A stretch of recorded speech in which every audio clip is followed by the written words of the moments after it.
There is no new business tonight, so we're going to go to continuing business and deal directly with the city council vacancy. Before we move forward, on behalf of the entire council, I want to extend my sincere gratitude. Wilsonville is stronger because of people like you. With that, based on the results of the SurveyMonkey rankings and the strong consensus among council members, Sam Scull has emerged as the preferred candidate to fill the vacancy. I will now entertain a motion to approve the appointment of Sam Scull to the Wilsonville City Council seat previously held by Katie Dunwell. I move to nominate Samuel Scull to fill the City Council vacancy. Is there a second? Second. The motion to approve the appointment of Sam Scull to the Wilsonville City Council seat previously held by Katie Dunwell has been made by Council President Barry and seconded by Councilor Shevlin. Is there any discussion? So to make sure that we give this appointment the time and focus that it requires and that it deserves, there was some comments made during public comment earlier that I don't think that we should gloss over, and we should just continue on without investigating them to some degree. There was questions about certain conduct on Facebook.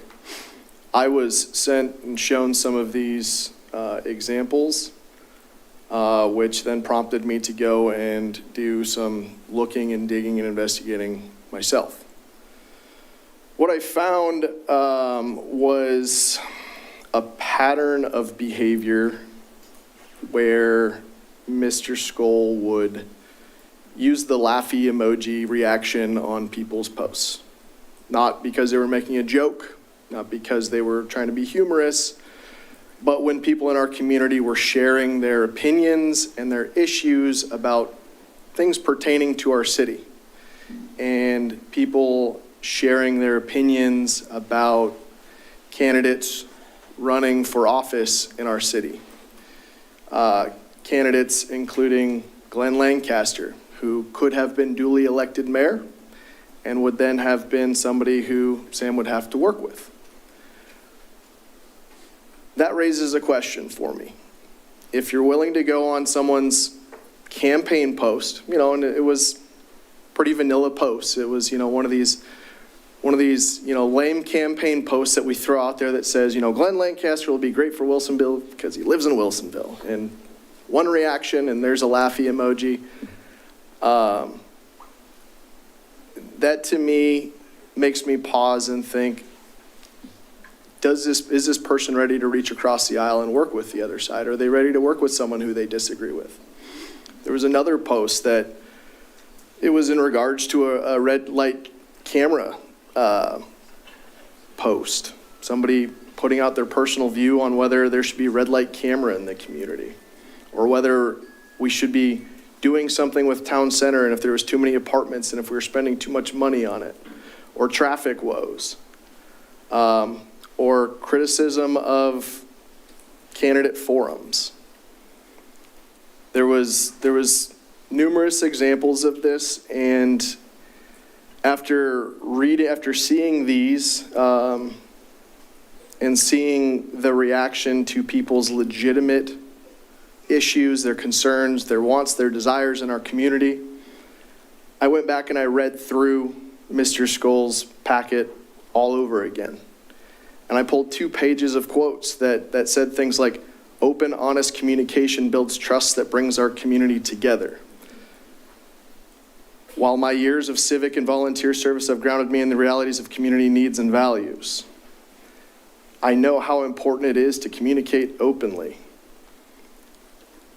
The issue for me, I'm fine with disagreement. I'm fine with people not liking a certain candidate. I'm fine with people disagreeing that we should have a red light camera or have one, or that we should be spending money in town center or not.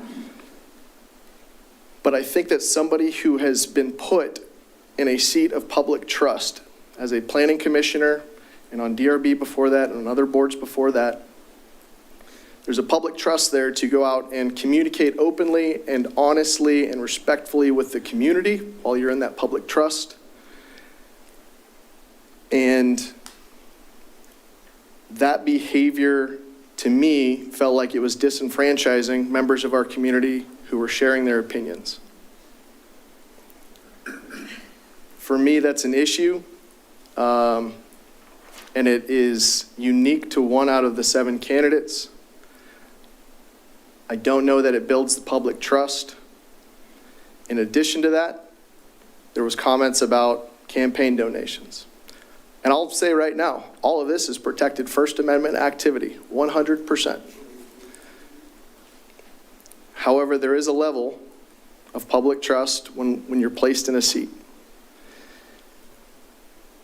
That trust is being asked of us once more to place Mr. Scull into a higher seat, a seat that most people run a political campaign for and go out and garner votes. And if the community likes them, the community selects them. And if the community disagrees with them, they do not select them. And given this pattern, given the questions that have been raised, I think that if Mr. Scull wants to serve on council, and given the uniqueness of this compared to the 6 other candidates, I think that Mr. Scull should run for a seat in 2026. It's critical that Mr. Scull's experience is on council. So that's my 2 cents. With that, Councilor Cunningham, do you want to have another say? I'll just add that for the record, I've submitted that material to City Recorder Kim Belize to add to the official record. Okay, was that If any counselors would like a copy of it, I'm sure she can send you a copy now if you'd like to review that material. when was that provided? Just now. Okay. It was something that I, if it needed to come up, it would come up. We've moved directly into this motion, so it has now come up. And because I'm speaking to it, which I wasn't necessarily going to, but because we are in this motion, because it went right to this motion, there was no other conversation that led to this. Therefore, I've submitted it in this moment. Okay. Is there any further discussion by any of the counselors? Okay. There's been a motion that's been made, seconded. All those in favor of Mr. Sam Scull being the next counselor and appointed to fill the remaining term of Counselor Katie Dunwell, say aye. Aye. All those opposed? No. Okay. The motion passes 3 in favor, 1 against.